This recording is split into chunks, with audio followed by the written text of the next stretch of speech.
నిర్గమకాండము 12వ అధ్యాయము. మోషే అహరోనులు ఐగుప్తు దేశములో ఉండగా యెహోవా వారితో ఇలాగు సెలవిచ్చెను, నెలలలో ఈ నెల మీకు మొదటిది, ఇది మీ సంవత్సరమునకు మొదటి నెల. మీరు ఇశ్రాయేలుల సర్వ సమాజముతో ఈ నెల దశమి నాడు వారు తమ తమ కుటుంబముల లెక్క చొప్పున ఒక్కొక్కడు గొర్రె పిల్లనైనను మేక పిల్లనైనను అనగా ప్రతి ఇంటికి ఒక గొర్రె పిల్లనైనను ఒక మేక పిల్లనైనను తీసుకొనవలెను. ఆ పిల్లను తినుటకు ఒక కుటుంబము చాలకపోయిన ఎడల వాడును వాని పొరుగువాడును తమ లెక్క చొప్పున దాన్ని తీసుకొనవలెను. ఆ గొర్రె పిల్లను భుజించుటకు ప్రతి వాని భోజనము పరిమితిని బట్టి వారిని లెక్కింపవలెను. నిర్దోషమైన ఏడాది మగపిల్లను తీసుకొనవలెను.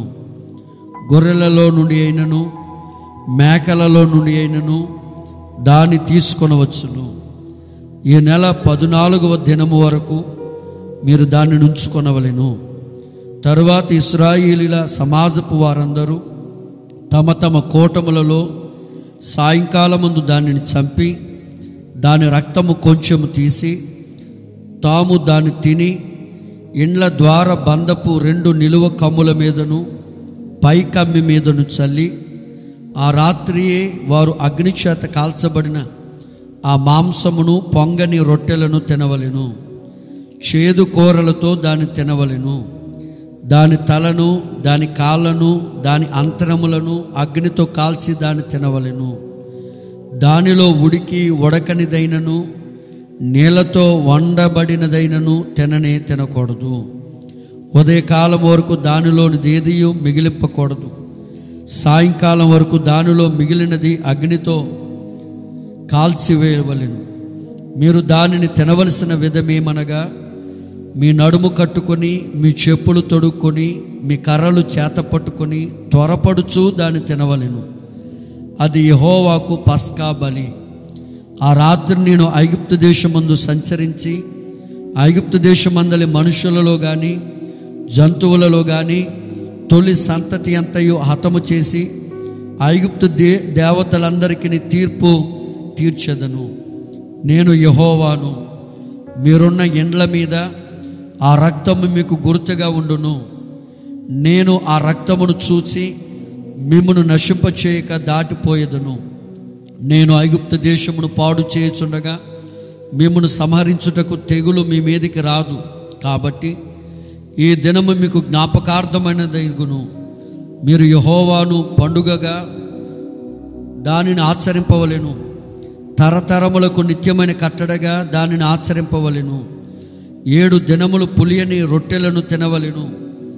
మొదటి దినమున మీ ఇండ్ల నుండి పొంగినది పారవేయవలెను. మొదటి దినము మొదలుకొని 7వ దినము వరకు పులిసిన దానిని తిను ప్రతి మనుష్యుడు ఇశ్రాయేలీల నుండి కొట్టివేయబడును. ఆ మొదటి దినమున మీరు పరిశుద్ధ సంఘముగాను 7వ దినమున పరిశుద్ధ సంఘముగాను కూడుకొనవలెను. ఆ దినముల యందు ప్రతివాడు తినవలసినది మాత్రమే మీరు సిద్ధపరచవచ్చును. అదియుగాక మరి ఏ పనియు చేయకూడదు. పులియని రొట్టెల పండుగను మీరు ఆచరింపవలెను. ఆ దినమందే నేను మీ సమూహములను ఐగుప్తు దేశములో నుండి వెలుపలికి రప్పించుతాను గనుక మీరును మీ తరములన్నిటిలో ఈ దినమును ఆచరింపవలెను.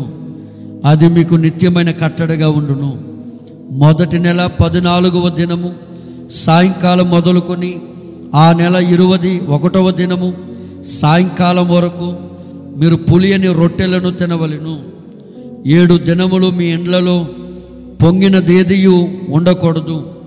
పులిసిన దానిని తినువాడు అన్యుడే గాని దేశములో పుట్టినవాడే గాని ఇశ్రాయేలుల సమాజములో ఉండక కొట్టివేయబడును.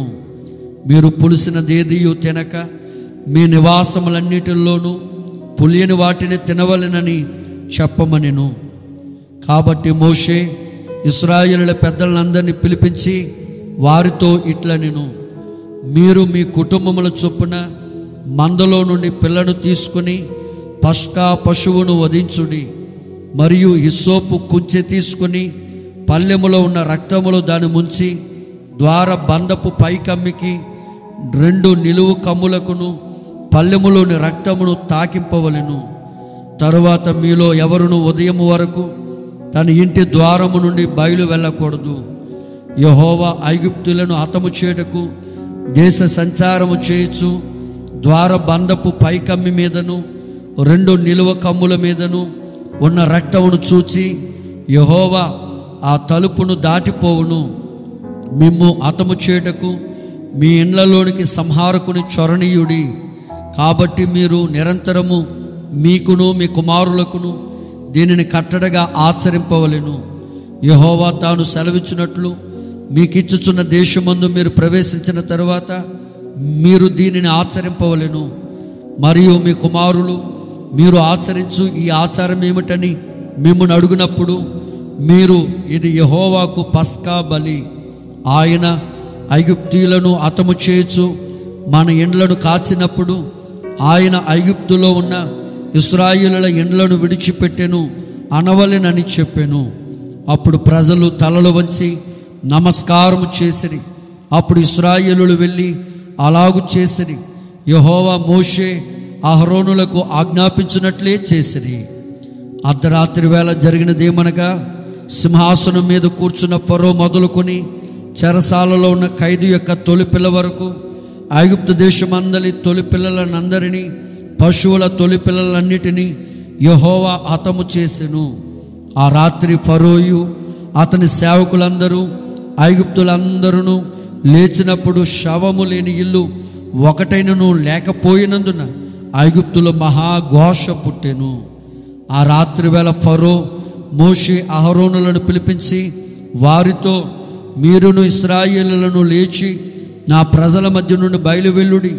మీరు చెప్పినట్లు పోయి యెహోవాను సేవించుడి. మీరు చెప్పినట్లు మీ మందలను మీ పశువులను తీసుకొని పోవడి. నన్ను దీవించుడని చెప్పాను. ఐగుప్తీయులు మనమందరము చచ్చిన వారం అనుకొని తమ దేశములో నుండి ప్రజలను పంపుటకు త్వరపడి వారిని బలవంతము చేసిరి. కాబట్టి ప్రజలు తమ పిండి ముద్దను తీసుకొని అది పులియక మునిపే పిండి పిసుకు తొట్లలో దానిని మూట కట్టుకొని తమ భుజముల మీద పెట్టుకొని పోయిరి. ఇశ్రాయేలులు మోషే మాట చొప్పున చేసి ఐగుప్తుల యొద్ద వెండి నగలను బంగారు నగలను వస్త్రములను అడిగి తీసుకునిరి. యెహోవా ప్రజల ఎడల ఐగుప్తులకు కటాక్షము కలుగు చేసిన గనుక వారు వారికి కావలసిన వాటిని ఇచ్చిరి. అట్లు వారు ఐగుప్తీయులను దోచుకొనిరి. అప్పుడు ఇశ్రాయేలులు రామశేసు నుండి సుక్కోతులకు ప్రయాణమైపోయిరి. వారు పిల్లలు గాక కాల్బలము 6 లక్షల వీరులు, అనేకులైన అన్యజనుల సమూహమును, గొర్రెలు ఎద్దులు మొదలైన పశువుల గొప్ప మందయును వారితో కూడా బయలుదేరిను. వారు ఐగుప్తులో నుండి తెచ్చిన పిండి ముద్దతో పొంగని రొట్టెలు చేసి కాల్చిరి. వారు ఐగుప్తులో నుండి వెళ్ళగొట్టబడి తడవు చేయలేకపోయారు గనుక అది పులిసి ఉండలేదు. వారు తమ కొరకు వేరొక ఆహారమును సిద్ధపరుచుకుని ఉండలేదు. ఇశ్రాయేలీయులు ఐగుప్తులో నివసించిన కాలము 430 సంవత్సరములు. ఆ 430 సంవత్సరములు గడిచిన తర్వాత జరిగినది ఏమనగా, ఆ దినమంది యెహోవా సేనలన్నీయు ఐగుప్తు దేశములో నుండి బయలుదేరిపోయెను. ఆయన ఐగుప్తు దేశములో నుండి వారిని బయటికి రప్పించినందుకు ఇది యెహోవాకు ఆచరింపదగిన రాత్రి. ఇశ్రాయేలులందరూ తమ తమ తరములలో యెహోవాకు ఆచరింపదగిన రాత్రి ఇదే. మరియు యెహోవా మోషే అహరోనులతో ఇట్లనెను, ఇది పస్కా పండుగను గూర్చిన కట్టడ.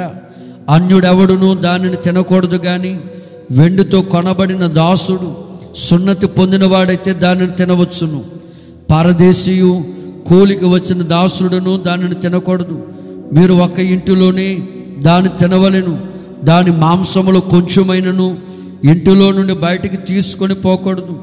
దానిలో ఒక ఎముకనైనను మీరు విరువకూడదు. ఇశ్రాయేలుల సర్వ సమూహము ఈ పండుగను ఆచరింపవలెను.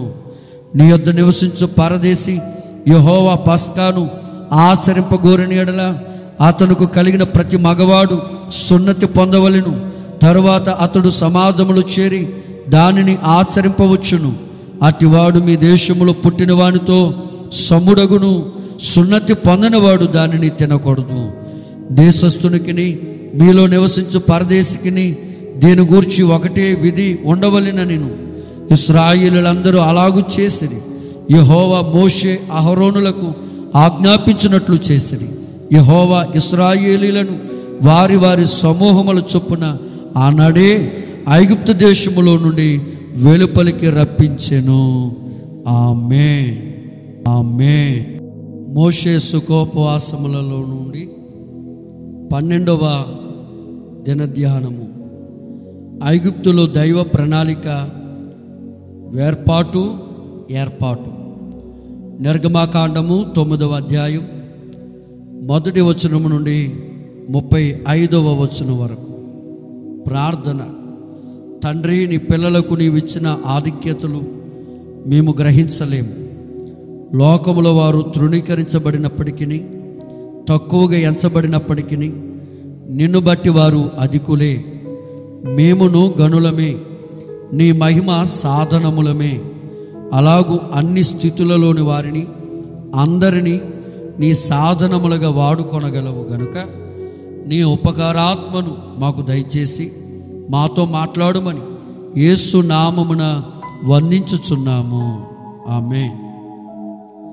ఇశ్రాయేలులు తమ దేశమును విడిచి ఐగుప్తు దేశములోనికి ప్రవేశించిరి.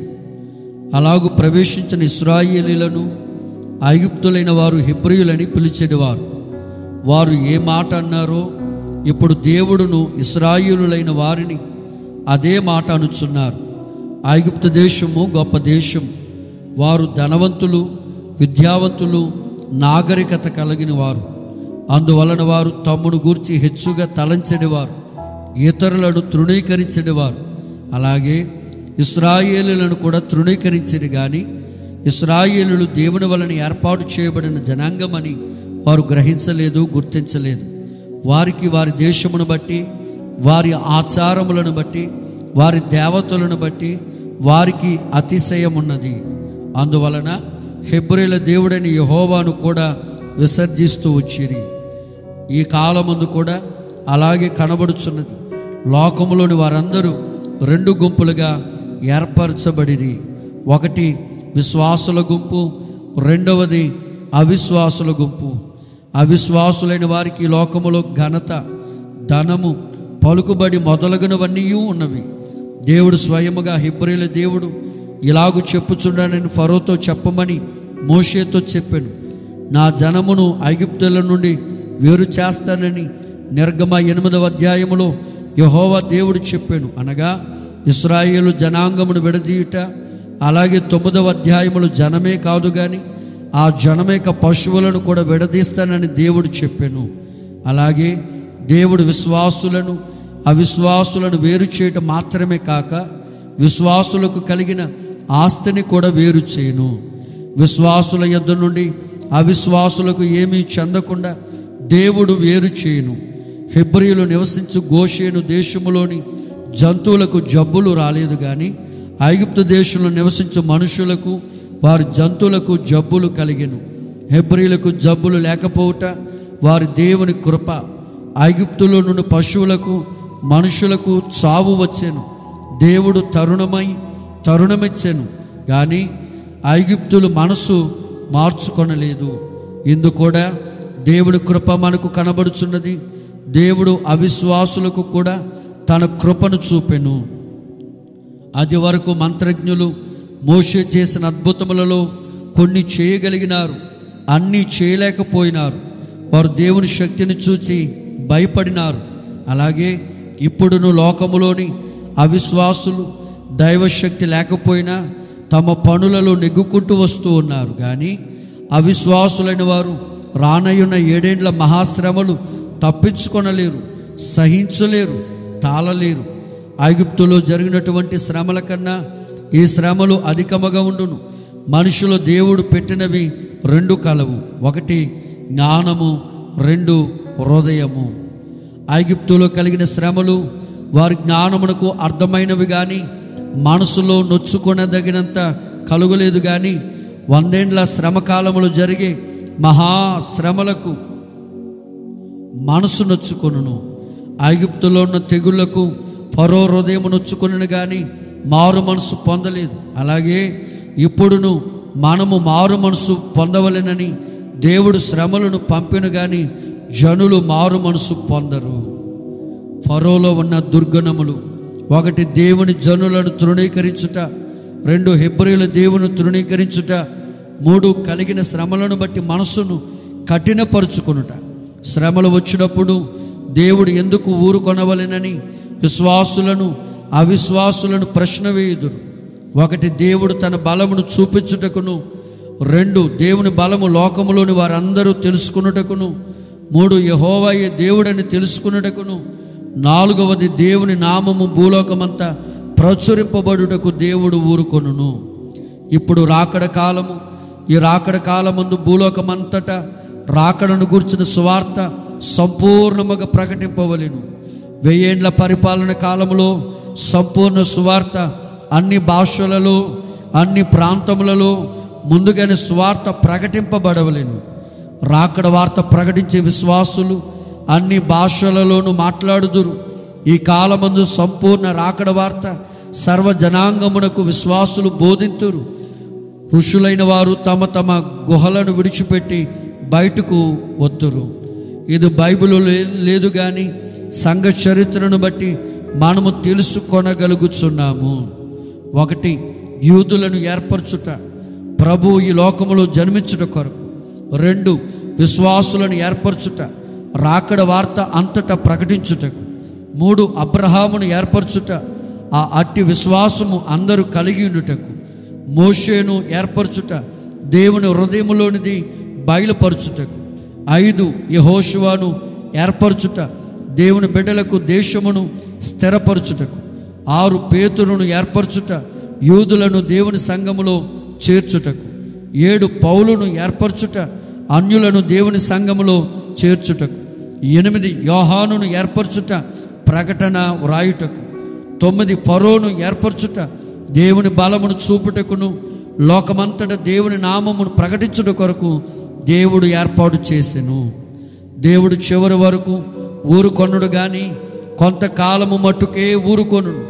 నిర్గమకాండము 9వ అధ్యాయములో ఐగుప్తులైన వారు దేవుని అద్భుతములను చూచి భయపడిరి.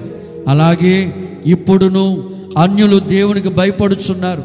కొందరు రాకడకు సిద్ధపడుచున్నారు గనుక ఆయన మనలను ఏ పని కొరకు సిద్ధపరచునో ఆ పని మనము చేయవలెను. రాకడకు సిద్ధపడుచు ఇతరులను సిద్ధపరిచే పని మన అందరి ముందు ఉన్నది. అనగా ఆ పనియే ఆయన మనందరి కొరకు సిద్ధపరిచినదై ఉన్నది. ఆమేన్. దీవెన గనుక ఆ పనిని అందుకొని ఆయనను ఆయన రాకడను ఈ లోకమునకు కనపరచు సూచనలుగా నేటి దిన ధ్యానమును బట్టి పరిశుద్ధాత్మ దేవుడు మనలందరినీ సిద్ధపరచునుగాక. ఆమేన్.